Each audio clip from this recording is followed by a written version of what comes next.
आमदार संजय शिरसाट आपल्यासोबत आहे. आपण त्यांच्याशी बातचीत करणार आहोत. तुम्ही मंत्री झाल्यानंतर आजचा तुमचा पहिला दिवस आहे. जसं शाळेचा पहिला दिवस असतो तसं तुमचा आज इथे पहिला दिवस आहे. कसं वाटलं? 7 क्रमांकाचं तुम्हाला या ठिकाणी दालन मिळालं आहे. गाडीचा नंबर 7, फोनचा नंबर 7, दालन क्रमांकही 7.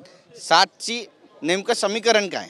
मला वाटतं आता लकी दिवसाची सुरुवात आता माझी सुरू झालेली आहे. आतापर्यंत ज्या अडचणी मी काही उपभोगल्या किंवा ज्या माझ्या नशिबी आल्या त्याचा आता दी एंड झालेला आहे आणि चांगल्या दिवसाची सुरुवात होते. म्हणून तुम्ही पण आमच्या आनंदामध्ये कधी सहभागी व्हा. पण तुमचे अच्छे दिन आले, बाकीच्यांचं काय? बाकीचे तर अजूनही नाराज आहेत, उदास आहे. बापू शिवतारेंचं जे वक्तव्य समोर आलं त्यांनी तर उघड नाराजी जाहीर केली. मुख्यमंत्र्यांनी उपमुख्यमंत्र्यांनी ज्या पद्धतीने सांगितलं की 2.5 वर्षानंतर प्रत्येकाला संधी मिळेल, तरी देखील पक्षाचे नेते बाहेर येत आहेत, उघडपणे नाराजी जाहीर करतायत. हे पक्षात समन्वय नाही याचं एक उदाहरण म्हणावं की खरंच त्यांची नाराजी आहे आणि ती दूर होत नाही असं म्हणावं? बापू हे मोठे नेते आहेत, त्यांची समजूत एकनाथ शिंदे साहेब काढतील. आणि मला वाटतं नाराजी असेल तर त्यांनी मीडियासमोर जाण्याऐवजी शिंदे साहेबाला बोलले तर शिंदे साहेब त्यांना कधीही अवेलेबल असतात, त्यांच्याशी बोललेलं बरं राहील. बापू म्हणतात आता 2.5 वर्षानंतर मला मंत्रिपद जरी दिलं तरी ते मी घेणार नाही, एक कार्यकर्ता म्हणून काम करेल. अगदी व्यथित झालेत असं म्हणा. नाही, त्याचा निर्णय त्यांनी घ्यायचा आहे, त्याबद्दल मी त्यांच्यावर भाष्य करू शकत नाही.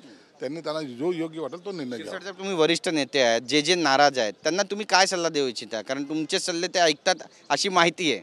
माझे सल्ले ऐकले असतं तर मीच पहिले मंत्रिमंडळात गेलो नसतो. म्हणून वेळेला महत्त्व द्या. वेळ येईल त्या टायमाला न्याय दिला जाईल. प्रत्येकाची वेळ येते, त्यांनी संयम ठेवायला पाहिजे असं म्हणा. मग माझ्याकडे पाहून संयम ठेवणं शिकलं पाहिजे. नक्कीच. धन्यवाद आमच्याशी बातचीत केल्याबद्दल. आमदार संजय शिरसाट यांनी म्हटलं आहे की माझ्याकडे पाहून तरी संयम ठेवायला पाहिजे. आणि बापू शिवतारे यांनी, विजय बापू शिवतारे यांनी उपमुख्यमंत्री एकनाथ शिंदे यांच्याशी बातचीत करायला हवी असा सुद्धा सल्ला त्यांनी दिलेला आहे. नेमकं काय घडणार आहे पाहणं महत्त्वाचं ठरेल. कॅमेरा पर्सन योगेश गुरवसह गिरीश गायकवाड, TV9 मराठी, नागपूर.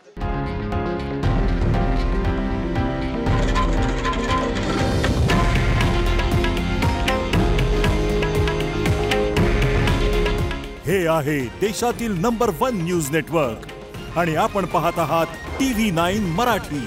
काळजी तुमची, हित महाराष्ट्राचं.